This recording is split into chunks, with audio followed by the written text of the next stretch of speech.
Hello, it's been a minute. So come on, work with me while I give you some tips for success that I am implementing as of today, or that I have implemented over the last couple of weeks. So first and foremost, I am not using the mic setup that I have because I'm having to charge my phone. I'm recording this on my phone. I'm having to charge my phone and record at the same time. So I'm just using my handy dandy shock runs to record or to serve as my mic. The first tip that I want to give is, I know for me, I'm more of a visual person. So I like to be able to, I love the calendar system that I use in regards to Gmail, and then I use my Notion calendar because Gmail is more so personal items. Notion, I have a combination of more so business and work related items, and so I'm able to see, I linked my Gmail to my Notion account, so I'm able to see everything in one place. However, the concern is sometimes I want to be able to see more of an extensive view. So not just a 1 month view, but sometimes I want to see if, 2 or 3 months. And so I played around on Notion, played around on Gmail, did some Google searches, couldn't find a solution. Well, I saw on YouTube where a lady created well, let me take that back. There is a platform, I can't remember the name of it right off, but it wasn't as user-friendly for me, and I didn't want to overcome that learning curve. I just needed something simple at the moment. So I saw a YouTube video. It was just on my feed, one of the shorts, and a young lady, she had those old school trifold boards. I think that what it was, and she had printed off some monthly calendars and had glued them to the board. Anyway, so that gave me an idea to, not the board per se, but to print off some monthly calendars. And so I had this corkboard here in my previous office, and I had just some stuff to keep up with on there. And so I was like, I can use that for my 3-month views, because essentially I'm not wanting to see the everyday thing on there. I want to see the major stuff, like the conferences, the major things in regards to my kids, the major grant due dates, right? Manuscripts, major events, dates, that type of thing. And so that's what I did. I went online, I found some monthly blank calendar templates. Now, blank in regards to nothing was on them aside from the date. And let's see, I have a copy. Let's see, show you. I have a copy here. This is for June. You can see I have the days of the week. I like the Sunday starts. And then it just has the dates. Essentially, that's it. And so I have my 3-month view in a budget-friendly way, right? So I just found that you can download the whole packet. I believe it came from maybe Microsoft Word or something like that. Just do a Google search. Printed those off. And then I have some little handy pencil pens like this. If you want to use an eraser pen, that works too, because I love those. But I didn't have the colorful ones. I just have the black eraser pens. So I have these little pens, different colors. And so I have my conferences up there. Lent is starting on Wednesday. So there are some things that I'm wanting to give up and just allow God just to show up and show out during Lent. And so that starts on Wednesday. Did I say Thursday? It starts on Wednesday. And I have conferences up there, some grant related stuff up there. And so it's a great, simple way to view the next 3 months. So that's one tip for you.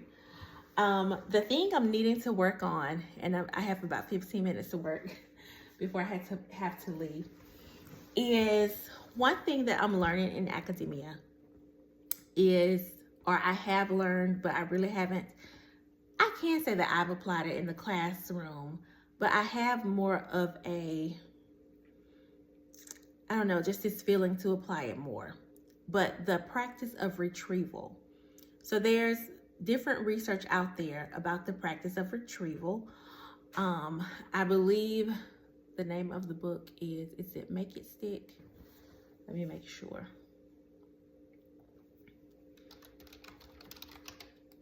Yes, Make It Stick. So I listened to the audiobook version of that. I didn't finish the entire book, I'm going to be honest. And I listened to it through my local library. And basically it spoke on the importance of retrieval. You know, you're teaching your students stuff in the classroom, but ultimately you need to check to make sure that they are capturing what you need them to capture from the lecture.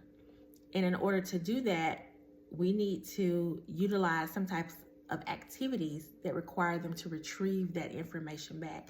Now, the book goes into great detail for the most part, the parts that I did read about different ways to do that, right? And there are other resources out there. So for the most part, what I tend to do in class when it comes to retrieval is I have them do book work, that type of work, to retrieve what we've learned that day. However, the content is starting to increase in intensity in the classroom. And so what I'm going to do for tomorrow, I'm keeping it simple. I'm using it, this is for my dosage calculations class. I am going to pull the activities that we did in the classroom, and I'm going to put them in a little worksheet format. I'm going to have them close their notebooks. They are going to close their computer, and they are going to retrieve the information from their memory. Now, something that I do let my students do prior to an exam is brain dump, right? They have their scratch paper. I do allow them to brain dump. And so they can write all over the paper, scratch paper wise. It's going to be no stakes type quizzing. It's not going to be a grade associated with it, but I'm going to give them the worksheet. I'm going to give them a time limit to complete it.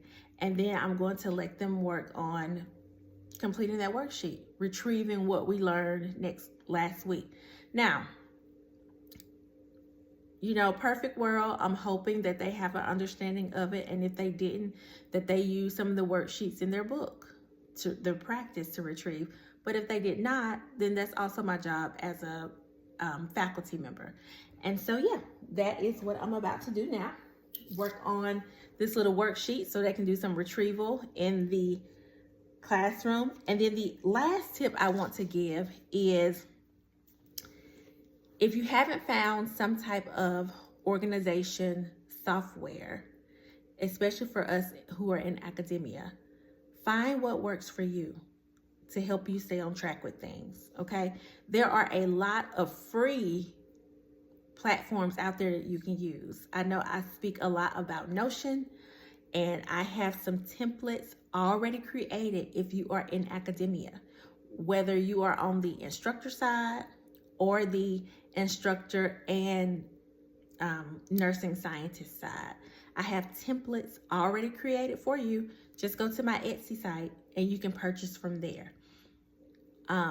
But find out what works for you.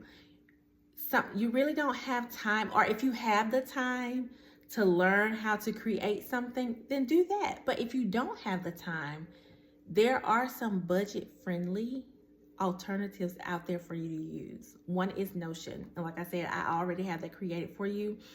If you are a fan of Gmail, utilize that calendar system.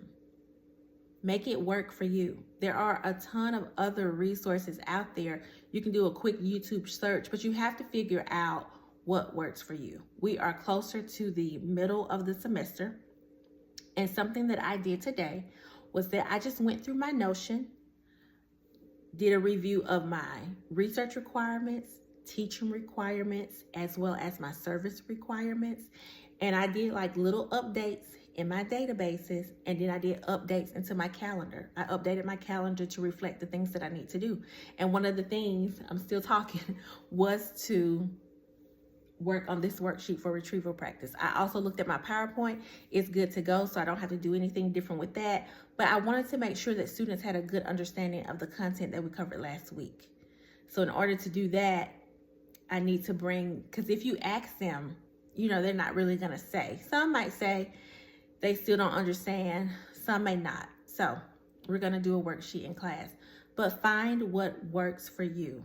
Because what you will find is that as you continue to move forward in your academic ranking, whether you're going from an instructor to an assistant professor to associate, the responsibility is going to stack. So it is important where you are to find out what works for you. All right, so those are my tips. Let me bring this screen over here so I can see it better. This screen over here. And so like I said, I am going to make I don't need this screen, I need this screen.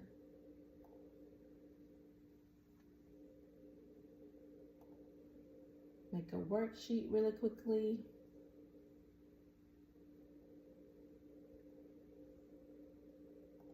It's more so going to be copy and paste, basically.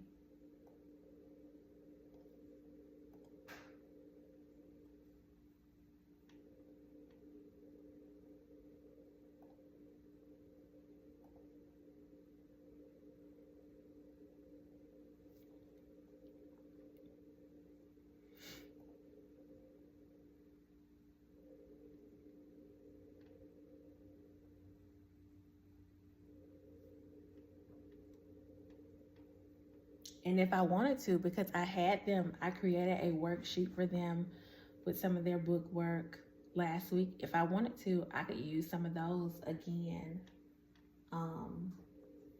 But let's see. I also had ChatGPT create some. I uploaded my PowerPoint and just asked it to create some questions from that PowerPoint. So it is taking the work out of that for me.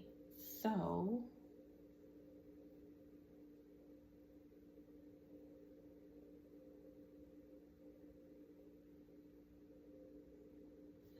let's see.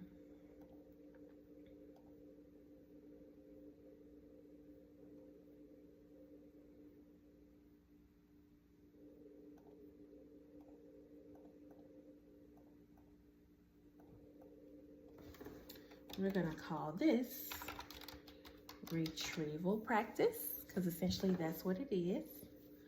All right, I don't want this or this at the moment.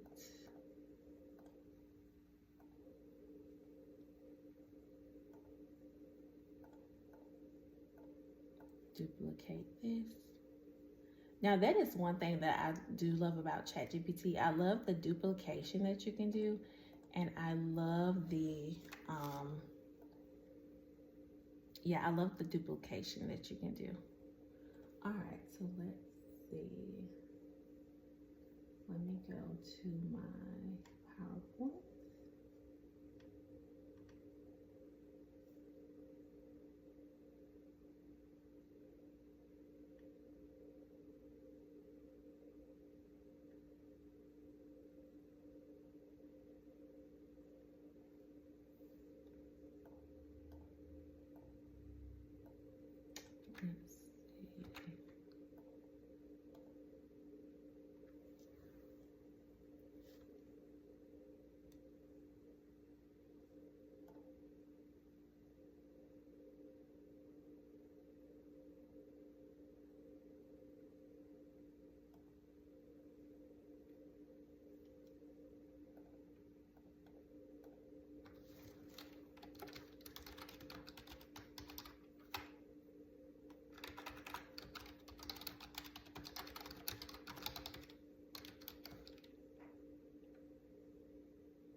Now, one thing I am not liking at the moment with Canva is the numbering, but it'll be okay. We'll figure that out.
Alrighty, so my time is up for this working session. I have to run out to do some after school activities. This has been a great 20 plus minutes.